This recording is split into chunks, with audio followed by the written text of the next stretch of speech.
Proofreading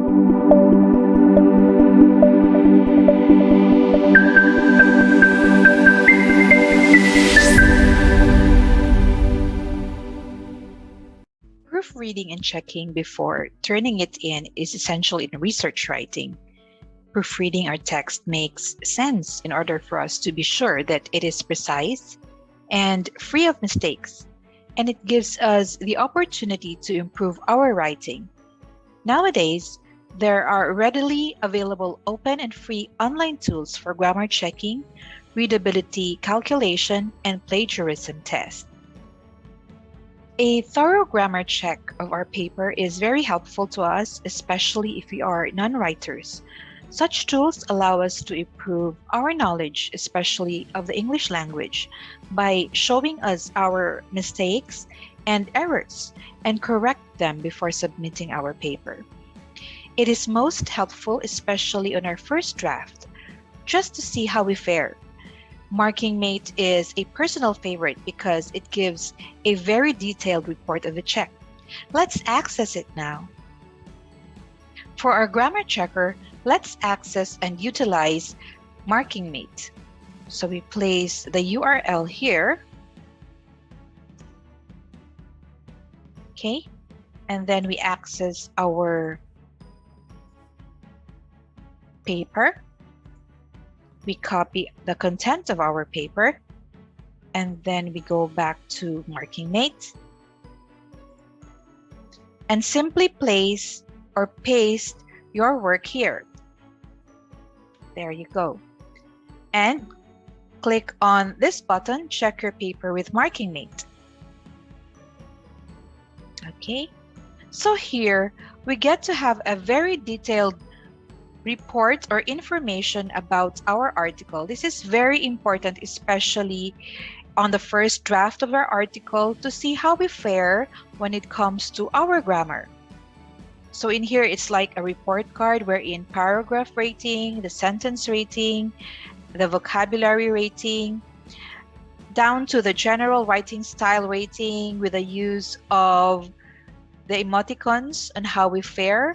So overall score for this one is a 4/12. So it might be disappointing, but of course it's needed, especially on the first draft.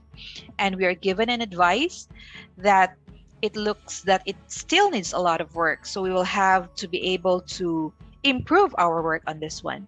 And as we go further down, we will be given recommendations, even trainings on how to improve our vocabulary or how to improve our sentence constructions, so on and so forth. And if we look into the left side, there are also highlights wherein you will be given suggestions. Okay, so there you go. So this is how it would look like, and it would be better if it would have the same detail as this one, because it will be very helpful for us in redrafting or in improving our work. Readability is about making content clear and easy to understand.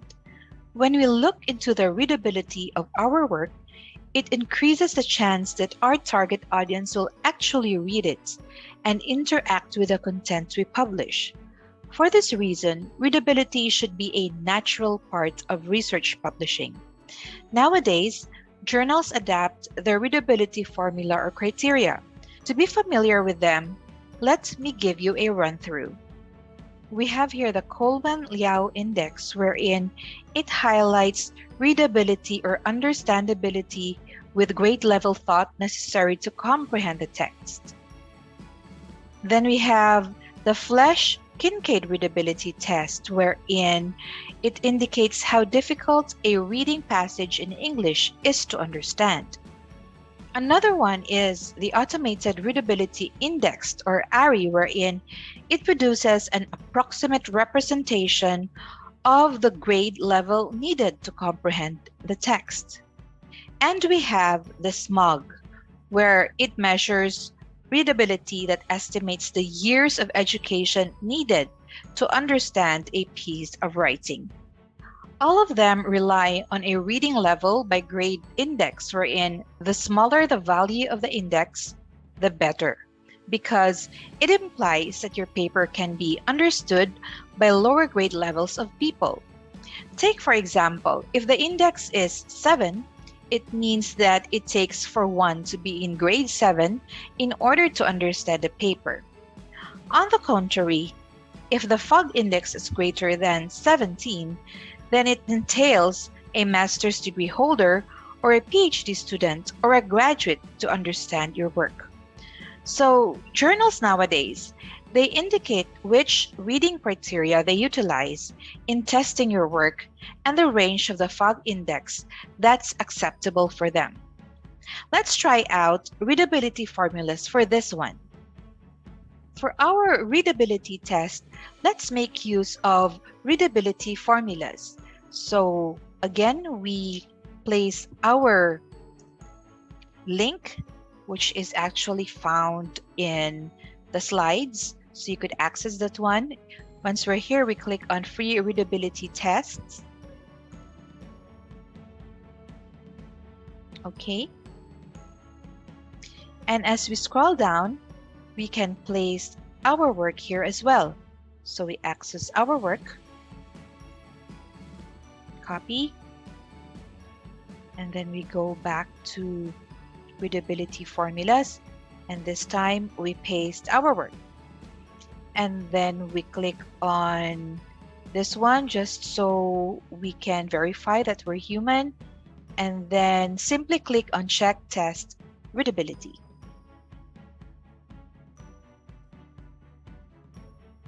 Okay, so we have our results. So in here, as we scroll down, we will see the different criteria that are used or that we have also explained or understood earlier. So in here for our Flesh Reading E-score, it's a 46.5. That's way too high than the usual, which was 17 for a college student to understand. So we must really change or improve it in such a way that its readability will improve. And here in the Gunning Fog, we have it's a 14.4, which is hard to read. So even if it's less than 17, it's still hard to read. We have the Flesh Kincaid grade level, which is a 12.4, which is understood by the 12th grade students. Then we have the Coleman-Liao index, wherein it's actually readable or understood by 10th grade students. So that's actually a good score. Then we have our SMOG, which is 11.3, which means it's understood by grade 11 senior high school students. So you really get a detailed readability criteria results here. So this one is really important, again, especially if we're still doing our first draft or our second draft. It's important to run our document here so that we'd be able to improve it before we really submit it to our teachers or submit it to a publishing company. These days, technological advances have made it much easier to find duplicate content in an article. Yes, duplicate content. It is the more subtle term for plagiarism. It is important for us to use a plagiarism checker tool because it helps us remove badly rephrased phrases by matching it in online repositories. And of course, we want to find out the percentage of originality of our content. Most importantly, we want to practice academic integrity. So we still have a chance to improve our paper in such a way that it benefits us, not ruin us.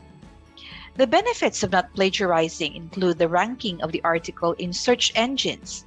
If a piece is original, it gets a higher rank and hence gets a better chance of reaching the readers. So, before submission, never forget to run your work on a plagiarism test app or software.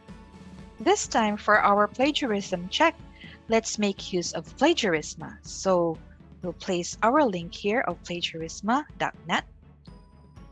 and then we will be given this. So it supports 190 plus languages, so it's really good. Now we get our work, copy again, and then place it here. Then we click on check duplicate content. So we have our results here, and it is very low. We have only an 8% uniqueness when it comes to our work. So this would really help us out to look into the results, like where they come from, where the domains come from. It would also indicate the top plagiarizing domains here. And of course, it also indicates your work which has the most number of duplicates. So it will be very helpful to us even if we have done our work well, but of course, as we paraphrase or do rephrasing, it also counts. It could also be counted as plagiarism. So it would really be good to put our work through a plagiarism test. You could also check out the other links so that you would have more choices in your proofreading and checking.